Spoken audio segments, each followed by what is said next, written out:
திருமறை நேரம் Bible Hour presented by the National Bible College. கிறிஸ்துவின் சபையார் உங்களை வாழ்த்துகிறார்கள். Welcome to Satellite Bible Classes. வாழ்த்துக்கள் திருமறை நேரம் நேயர்களே, ஆண்டவர் இயேசு கிறிஸ்துவின் இனிய நாமத்திலே அன்போடு கூட உங்களை வரவேற்கிறோம். கிறிஸ்தவ விழிப்புணர்வு நிகழ்ச்சி, உங்கள் கேள்விகளுக்கான பதில் சொல்லும் நிகழ்ச்சி.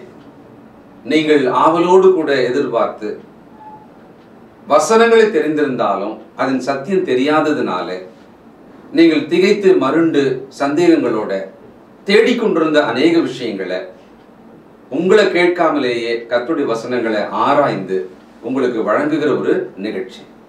இப்ப பத்மு என்கிற ஒரு தீவுல அப்போஸ்தலனாகிய யோவான் விடப்பட்டார், ரோம அரசாங்கத்தாலே ஒரு கைதியாக. அந்த பத்மு என்கிற தீவு எப்படி இருக்கும்? அந்த தீவுக்குள்ளே ஒரு மனிதன் இருக்கவே முடியாது. ஆனாலும் தேவ நோக்கத்துக்காக அவர் அங்கே விடப்பட்டார். அரசாங்கத்துக்கு தண்டனை கொடுத்துட்டோன்னு மட்டும்தான் தெரியும். ஆனால் தேவனுடைய பார்வையிலே ஒரு திட்டத்தின் நிமித்தமாக அவர் அங்கே இருந்தார். நம்முடைய வாழ்க்கையில கூட நிறைய விஷயங்கள் ஒரு சிறை கைதி போல நாம் உணரலாம், ஒரு தீவில விடப்பட்ட தனிமையை போல நாம் உணரலாம். எல்லாரும் இருந்தும் கூட நமக்கு ஏக யாருமே இல்லைன்ற மாதிரி கூட நம்ம உணரலாம். ஆனா அப்ப நீங்க யோசிக்கணும், இந்த சூழ்நிலையில நம்ம இப்படி இருக்கிறோமே, இதுல தேவன் ஏதாவது திட்டம் கண்டிப்பா வச்சிருப்பாரு. ரோமர் 8:28, அன்றியும் அவருடைய தீர்மானத்தின்படி அழைக்கப்பட்டவர்களாய் தேவனிடத்திலே அன்பு கூறுவர்களுக்கு சகலமும் நன்மைக்கு எதுவாகவே நடக்கிறது என்று அறிந்திருக்கிறோம். அதனால இந்த தீவை பத்தி நம்ம இன்னைக்கு நிறைய கேட்க போறோம். அப்படி ஒரு இடத்துல போய் இருந்து தேவனுக்குள்ள சந்தோஷமாக வெளிப்பாடுகளை பெற்று அதை எழுதி ஒரு மனுஷன் நமக்காக கொடுத்திருக்கிறார் அப்படின்னும் பொழுது நாம கூட நம்முடைய சூழ்நிலைக்கு நடுவில் பலவிதமான துன்பங்களை கடந்து போகும்போது இது நிமித்தம் ஆறுதலையும் நம்பிக்கையும் பெற்றுக்கொள்ளணும். இந்த வெளிப்படுத்துகிற விசேஷ புத்தகமே கிறிஸ்தவர்களுக்கு அவளை சுற்றிலும் இருந்த பாண்டுகளுக்கு நடுவில் நம்பிக்கையை ஊட்டும்படி, தைரியம் ஊட்டும்படி, வெற்றி நமக்குத்தான் அப்படின்னு சொல்லும்படி எழுதப்பட்ட ஒரு புத்தகம் தான் இந்த வெளிப்படுத்தின விசேஷம். ஆகவே தொடர்ந்து கவனிங்க, மற்றவர்களுக்கு சொல்லுங்க, நீங்கள் குறிப்புகளை எடுங்க, கேள்விகள் இருந்தால் எழுதி எங்களிடத்துல கேளுங்க. சரி, போலாங்களா? இந்த நாளில் நம்முடைய செய்தியாளர் தேசிய வேதாகம கல்லூரியினுடைய கல்வித்துறை தலைவர் டாக்டர் பீட்டர் சாலமன் ஐயா அவர்கள். வணக்கம் திருமறை நேர நேயர்களே, உங்கள் அனைவருக்கும் என்னுடைய நெஞ்சார்ந்த புதிய நாள் வாழ்த்துக்கள். இந்த ஒரு புதிய தொடரில் நான் எல்லாவற்றையும் புதிதாக்குகிறேன். வெளிப்படுத்தல் 21ஆம் அதிகாரம் 5வது வசனம். வானத்தையும் பூமியும் அதில் உள்ள யாவற்றையும் உண்டாக்கின தேவன் ஒரு கட்டத்தில், ஒரு காலத்தில் வெளிப்படுத்தல சொல்கிறாரு, நான் எல்லாவற்றையும் புதிதாக்குகிறேன். மனிதர்களாகி நம்முடைய வாழ்க்கையில் நாம் எப்போதும் அப்படி யோசிக்கிறோம், புதுசாக எல்லாத்தையும் செய்யணும், புதிதாக துவங்கணும், நாம் மறுபடியும் இதை செய்யணும் அப்படின்ற ஒரு ஆர்வம் நமக்கு உண்டு. சகோதரர்களே, எல்லாவற்றையும் புதிதாக செய்ய விரும்புகிறவர் அதற்கான ஆயத்தங்களை நமக்கு கொடுக்க விரும்புகிறார். வெளிப்படுத்தல் 1ஆம் அதிகாரம் 9வது வசனத்தில் தமது ஊழியக்காரனாகிய யோவான் அப்போஸ்தலரை கொண்டு நமக்கு ஒரு நற்செய்தியை வழங்குகிறார். வெளிப்படுத்தல் 1வது அதிகாரம் 9வது வசனம், பக்கம் 334. உங்கள் சகோதரனும் இயேசு கிறிஸ்துவின் நிமித்தம் வருகிற உபத்திரவத்துக்கும் அவருடைய ராஜ்யத்திற்கும் அவருடைய பொறுமைக்கும் உங்கள் உடன் பங்காளனுமாயிருக்கிற யோவானாகிய நான் தேவ வசனத்தின் நிமித்தமும் இயேசு கிறிஸ்துவை பற்றிய சாட்சி நிமித்தமும் பத்மு என்னும் தீவிலே இருந்தேன்.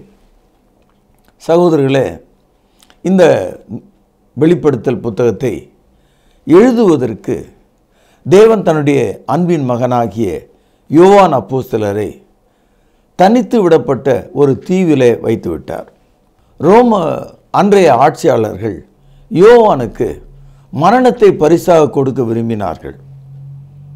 அவர்கள் மரணத்தை பரிசாக கொடுக்க நினைத்த போது அதில் பல வகையில் சிலுவையில் அறைதல், சிலுவையிலே தலைகீழாக அறைதல், கொதிக்கும் எண்ணெயில் வீசி எறிதல், தலைகளை துண்டி தெரிதல், இப்படியெல்லாம் அவர்கள் மரண தண்டனை கொடுத்தாங்க.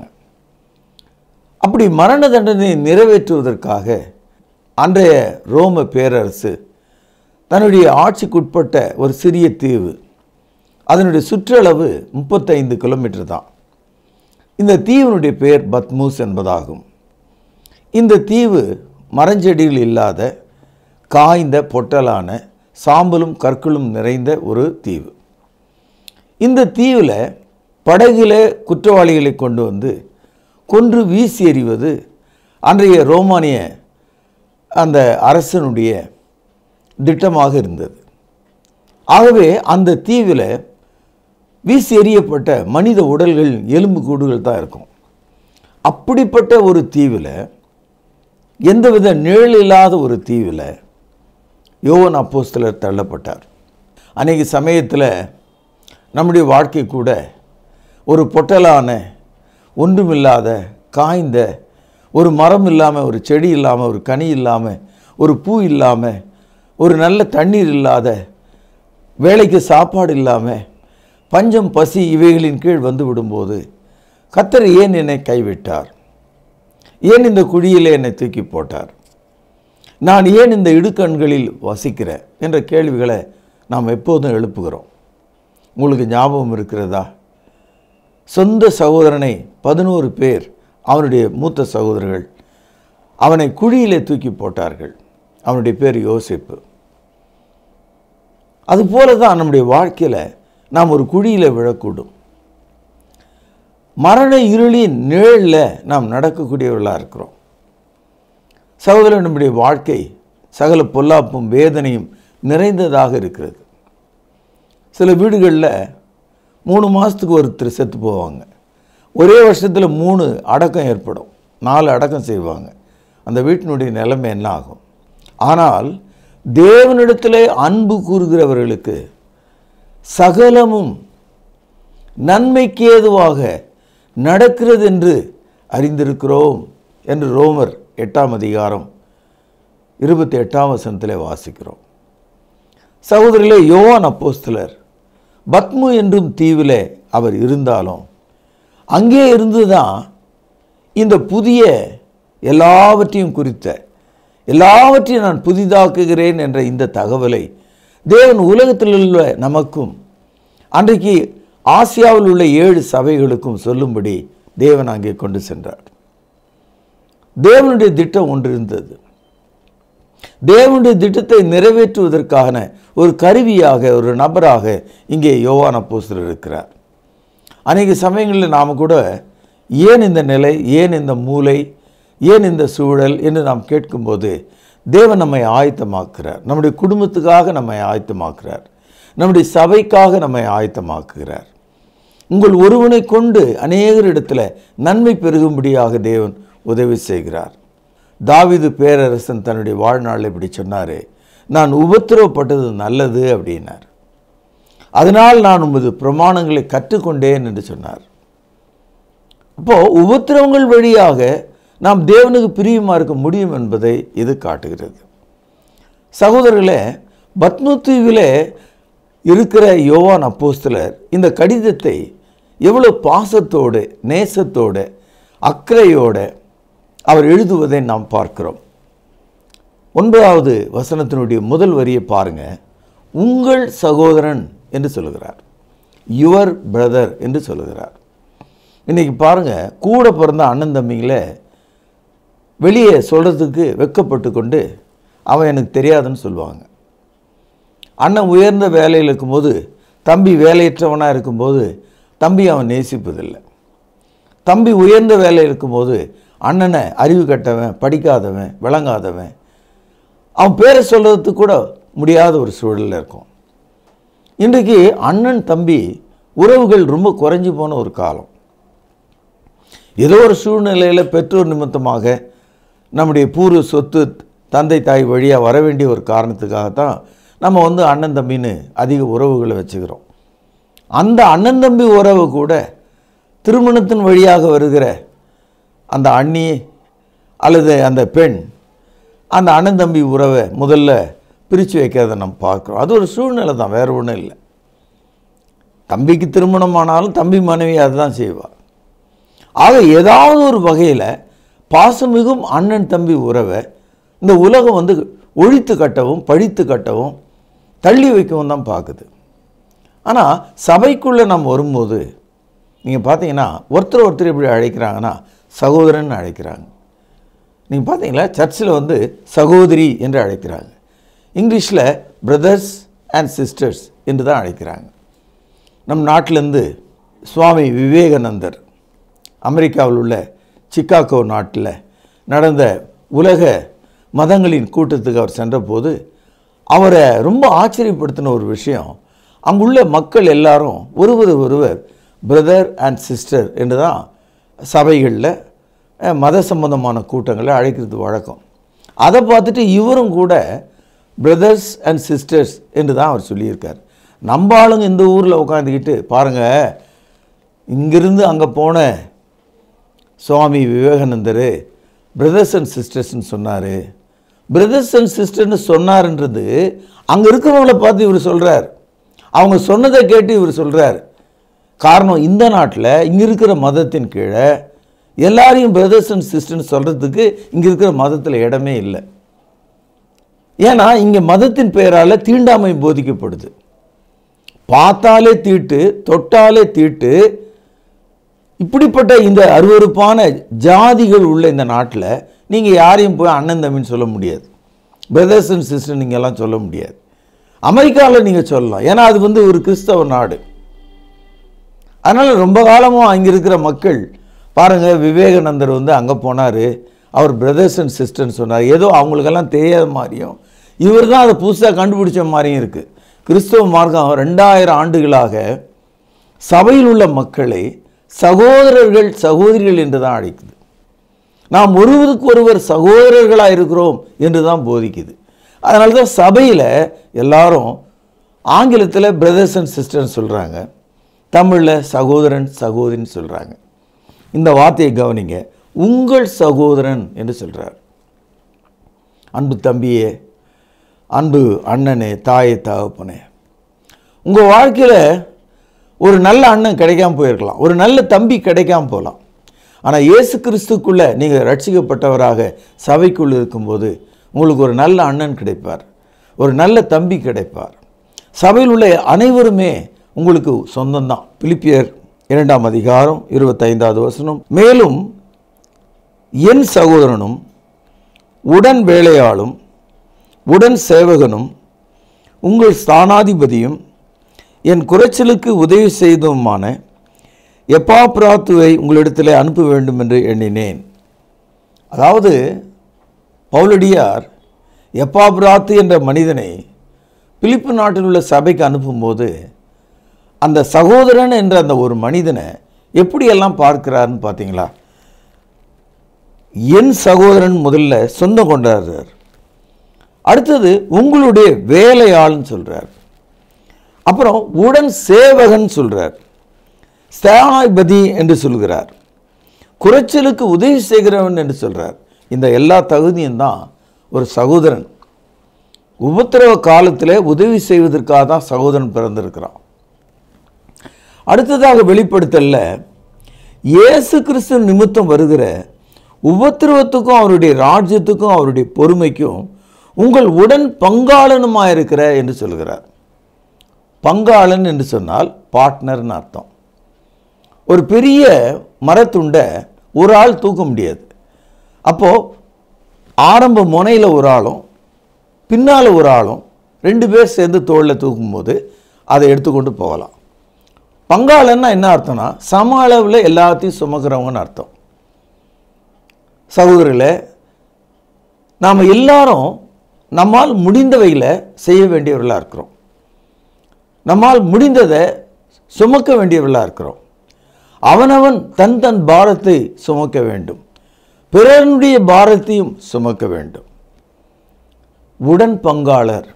அதனால தான் கிறிஸ்தவர்கள் இயேசு கிறிஸ்துவின் இரத்தத்தினால் ரட்சிக்கப்பட்ட ஒரே காரணத்திற்காக திருச்சபையில் எல்லாவற்றிலும் அன்பு கூறவும் சேர்ந்து பங்காளனாக பாடுபடவும் நாம் விரும்புகிறோம்.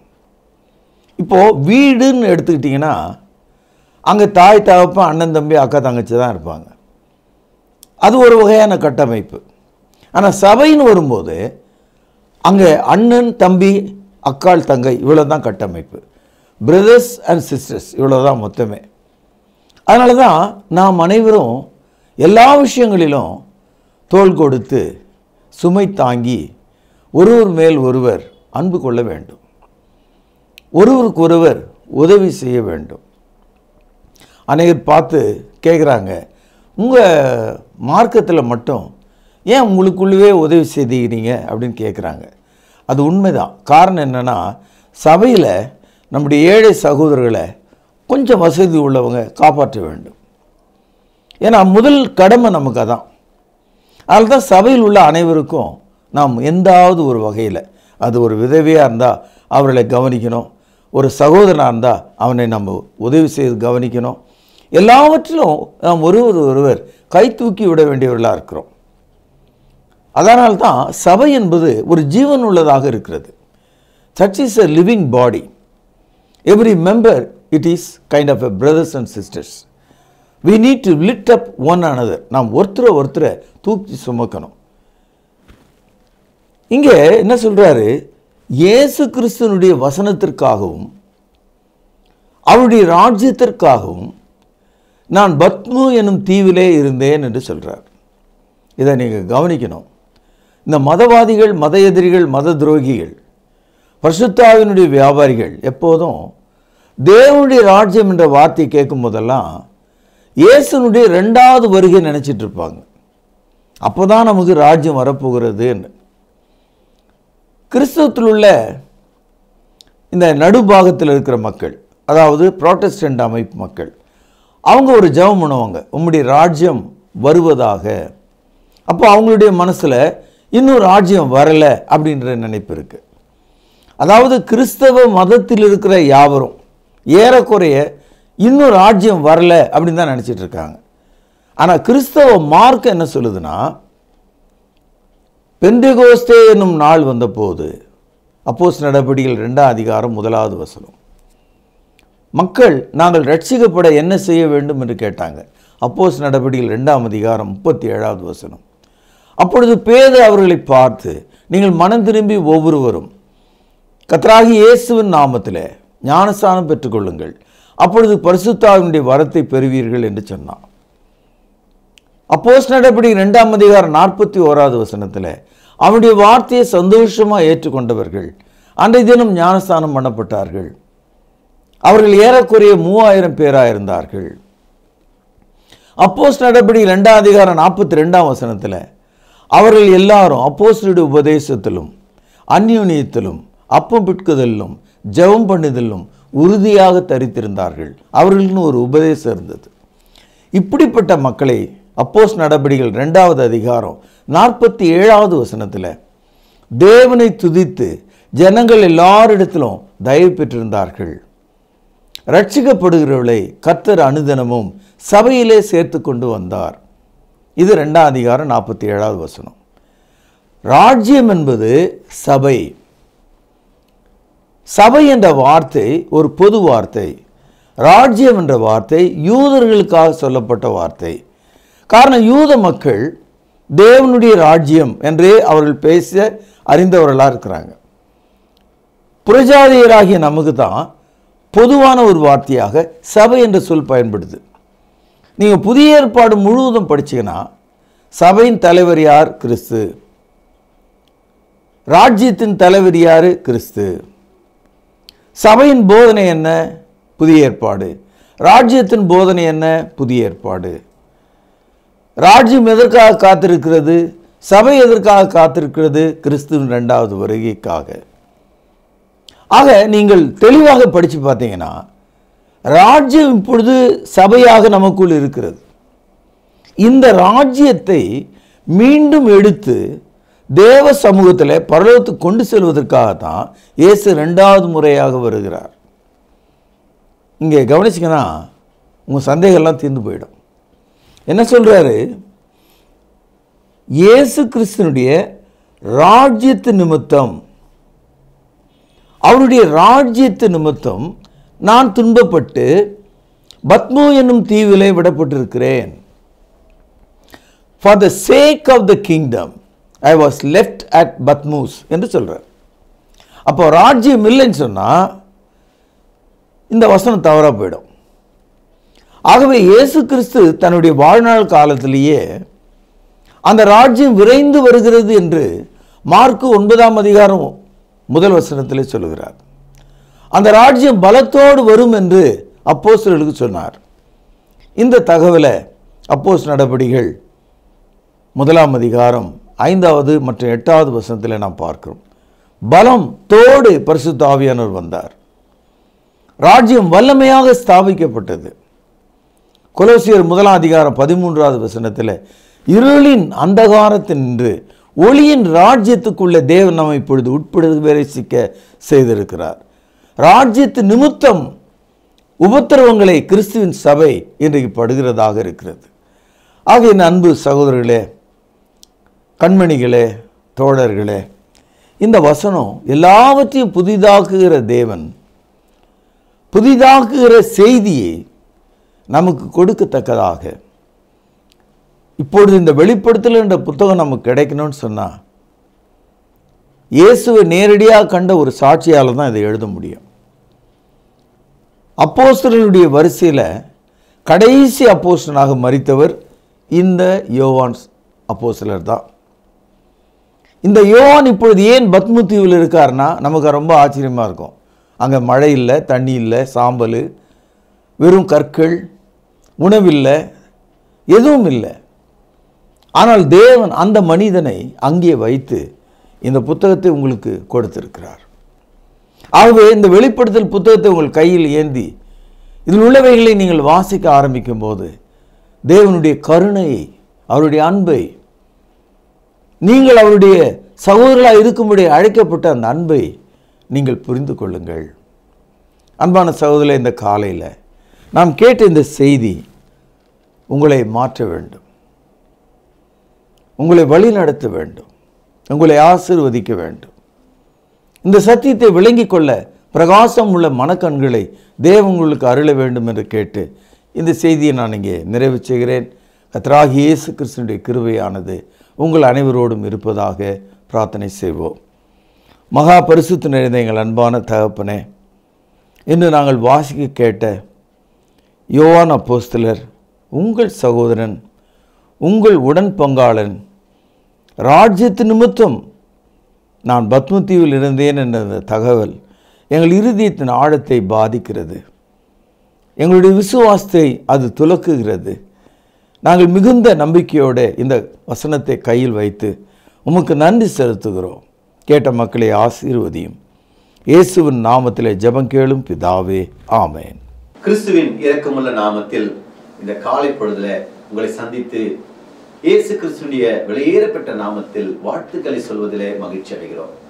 என்ன நேயர்களே, இதோ சகலத்தையும் புதிதாக்குகிறேன், behold I make all things new என்ற இந்த புதிய தொடர் ஒரு பெரிய மாற்றத்தை மக்களுக்குள்ளே ஏற்படுத்தியிருக்கிறது.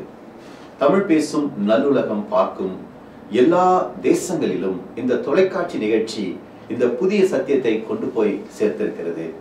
தமிழ்நாட்டிலிருந்து மட்டுமல்ல, வட இந்தியாவிலிருந்தும் பிற தேசங்களிலிருந்தும் தமிழர்கள் எங்கே வாழ்ந்து இந்த நிகழ்ச்சிகளை தொலைக்காட்சியிலும் யூடியூபிலும் பார்க்கிறார்களோ அவர்கள் அனுப்புகிற கடிதங்களுக்காக, அனுப்புகிற எஸ்எம்எஸ்களுக்காக நாங்கள் வாழ்த்துக்களை தெரிவித்துக் கொள்கிறோம்.